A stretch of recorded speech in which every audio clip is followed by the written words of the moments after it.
बड़े खस्ता हाल हैं इस वक्त। मिर्जापुर और अजीगमा को जोड़ने वाला ये पुल ही एक सहारा है यहाँ के ग्रामीणों का।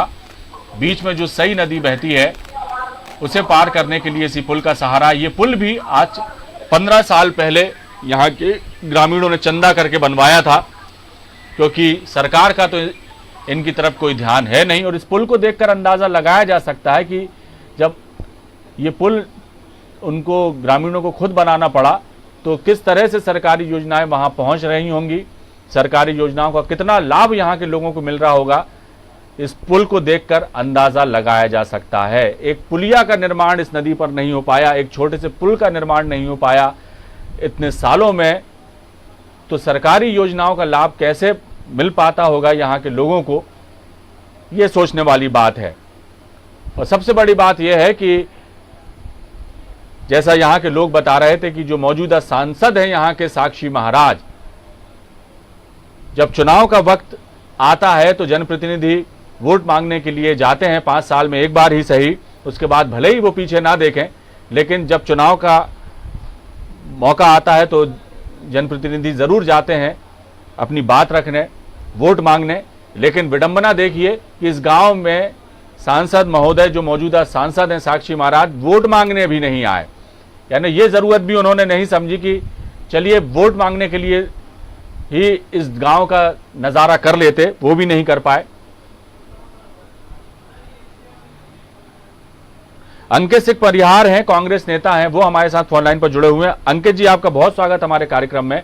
ये तस्वीरें हमने देखी मिर्जापुर अजीगमा की, और एक अदद पुल है जिसके सहारे पूरा गांव है, और सई नदी को जोड़ने वाला ये पुल भी जर्जर अवस्था में, इसको पार करना भी खतरे से खाली नहीं है।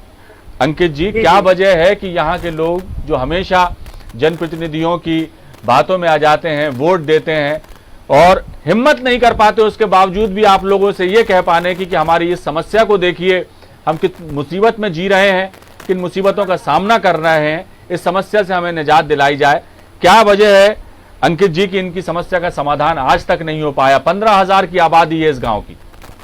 नहीं, निश्चित रूप से बहुत दुर्भाग्यपूर्ण बात है। सबसे बड़ी दुर्भाग्यपूर्ण बात इसलिए है कि जिस गांव का मामला है वो गांव उत्तर प्रदेश की राजधानी से मात्र 20 किलोमीटर की दूरी पर है जी। और उस गांव की जो दूरी है वो प्रदेश की राजधानी उत्तर प्रदेश की विधानसभा, जहां उत्तर प्रदेश के मुख्यमंत्री बैठते हैं, पूरे प्रदेश का शासन जहां से चलता है, वहां से मात्र 20 किलोमीटर की दूरी पर वो गाँव है। उन्नाव और लखनऊ की सीमा पर बसता वो गाँव है। मैं आज इस बात को कहने में मुझे कुछ संकोच नहीं कि उत्तर प्रदेश की सरकार पूरी तरह से ढकोसले पे और पूरी तरह से खोखले बदलावों पे और खोखले वादों पे चल रही है।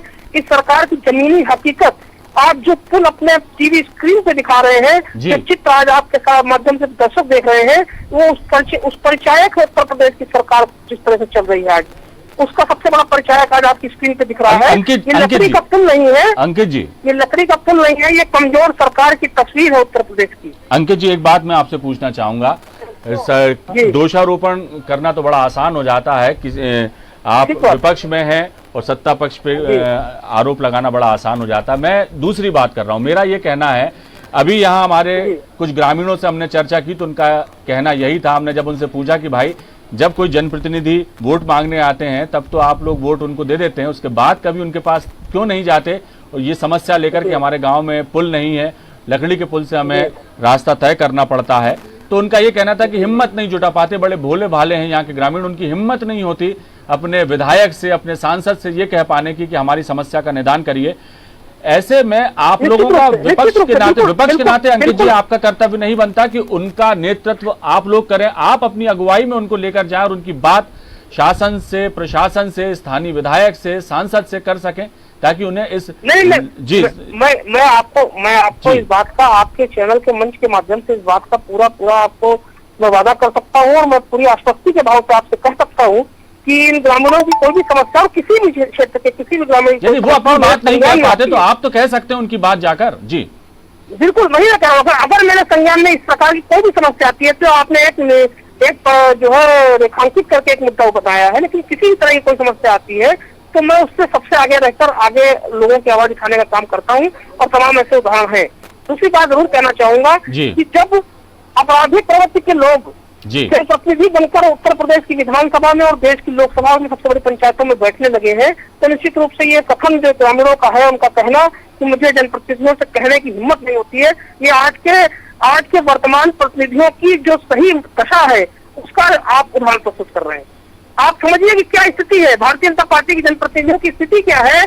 किस आपराधिक प्रवृत्ति के जनप्रतिनिधि आज देश की पंचायतों में बैठे हुए, प्रदेश की पंचायतों में बैठे हुए, जिनसे इस क्षेत्र के ग्रामीण अपनी वाजिब सवाल खाने में उनको जो है डर पैदा हो रहा है, अपनी वाजिब बात कहने में भी अगर उनको झिझक महसूस हो रही है, तो मैं समझता हूँ कि बहुत बड़ी सोचनीय बात है भारतीय जनता पार्टी के नेतृत्व के लिए कि उनके जनप्रतिनिधि किस स्तर के हैं और किस तरह के लोग आज मनोरंजन। बहरहाल अंकित जी, ये बात तो अब राजनीति की है और राजनीति की भाषा में ही इसका जवाब आप दे भी रहे हैं और ठीक भी है। जब विपक्ष में आप लोग हैं तो आपका कर्तव्य भी बनता है, आपका धर्म भी बनता है कि जो यदि कुछ सरकार में गलत हो रहा है। मेरी बात सुन लीजिए अंकित। नहीं, देखिए ये सरकार और राजनीति से अलग हटकर बात है। बिल्कुल, मैं भी चाह रहा हूँ कि दलगत राजनीति से ऊपर उठकर इस समस्या को देखना चाहिए। ये समाज सेवा का काम है, ये वहाँ देखिए ये उन ग्रामीणों को भी सोचने की बात है कि आखिर ऐसे जनप्रतिनिधि आज कैसे बैठ गए हिंदुस्तान की लोकसभा में,